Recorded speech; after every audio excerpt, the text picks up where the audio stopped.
Okay, we welcome back our friend of the show, economist Mr. Dawie Roodt. Good morning, Dawie.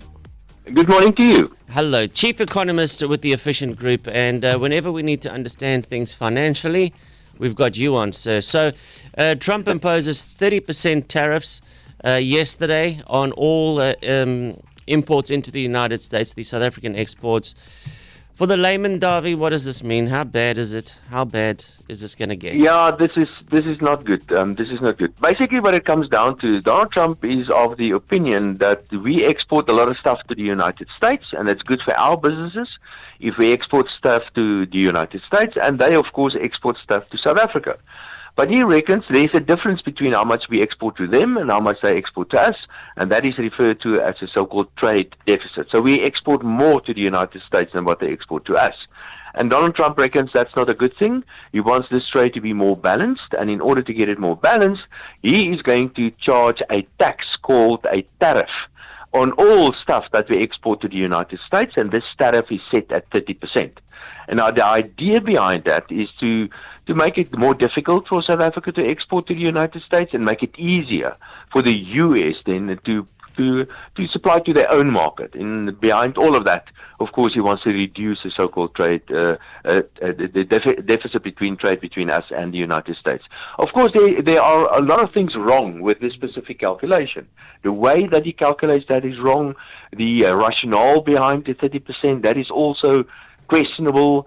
And so there are many questions around this. And on top of all of that, we don't really know whether what is included and what is excluded. For example, we have another trade deal with the United States called the AGOA trade agreement. And the AGOA trade agreement means that we can export to the United States without any tariffs on certain things.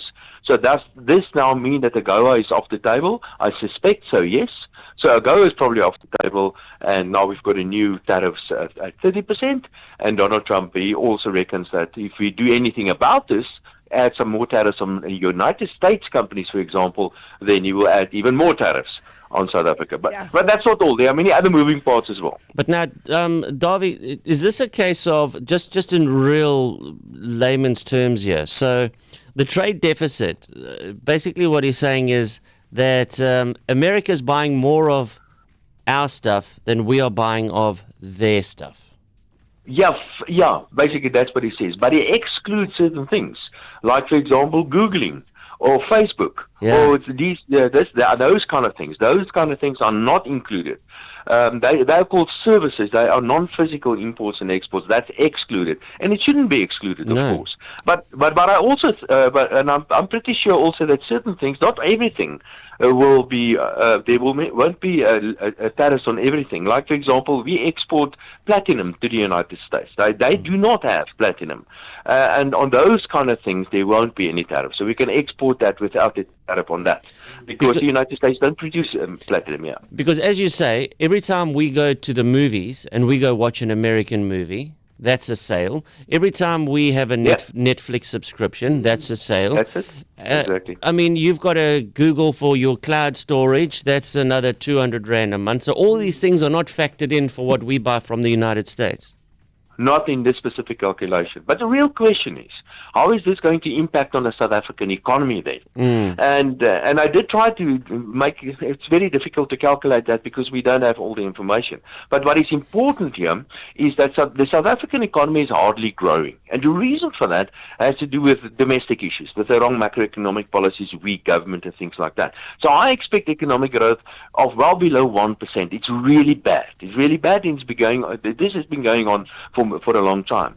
The impact of these tariffs on the South African economic growth is going to be not that bad. We export approximately 8-9% of our exports go to the United States.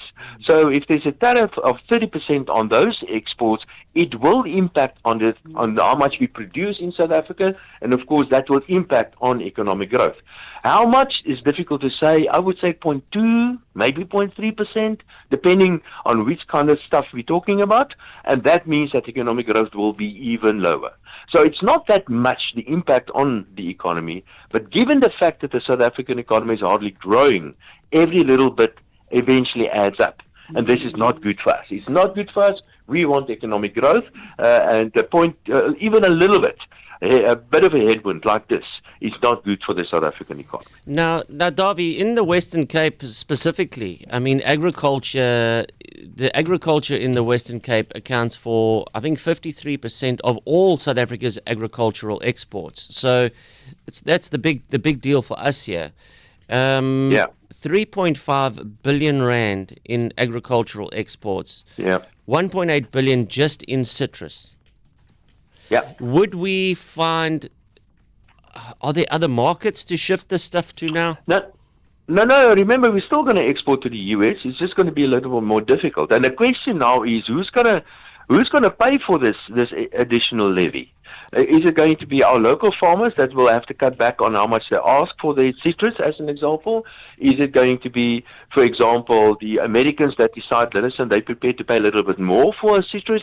It really depends on where it's probably somewhere in between. So this is probably going to be paid by a combination of our local exporters as well as the consumers in the United States. And is it a David and Goliath situation where, the big dog America gets to dictate at the negotiating table and your Cyrils just have to play nice and hopefully not ruffle his feathers?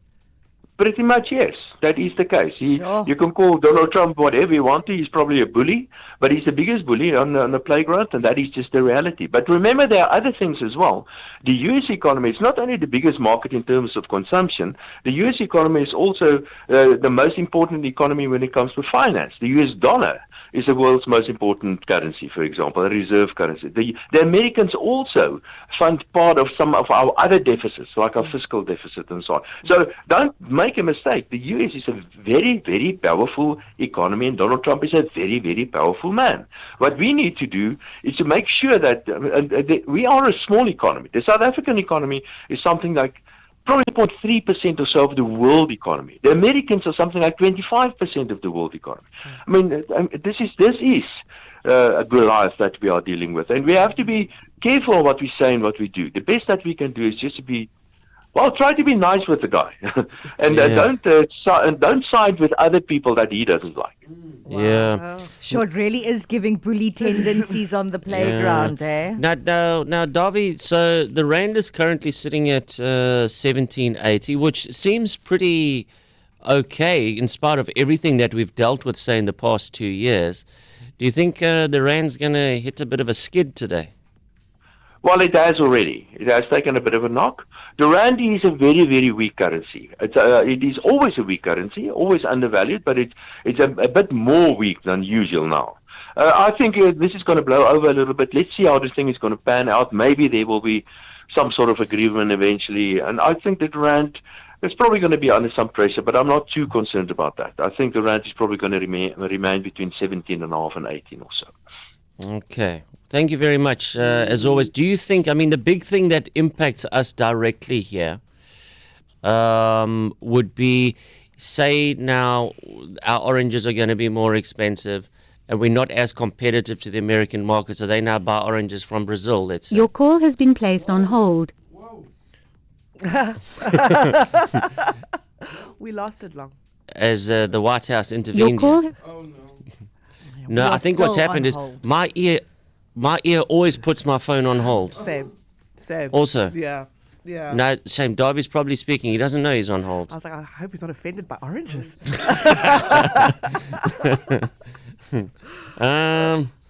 He might not even know that. No, he doesn't. He doesn't. He's still talking. I guarantee you. Yeah. He has no idea. I don't know. I had one crucial question there. What was the last question? No, I wanted to know, with us maybe not being as competitive price-wise for the U.S. market now, so they might just buy oranges elsewhere. How does he envisage this could impact our jobs? Because the supply and demand.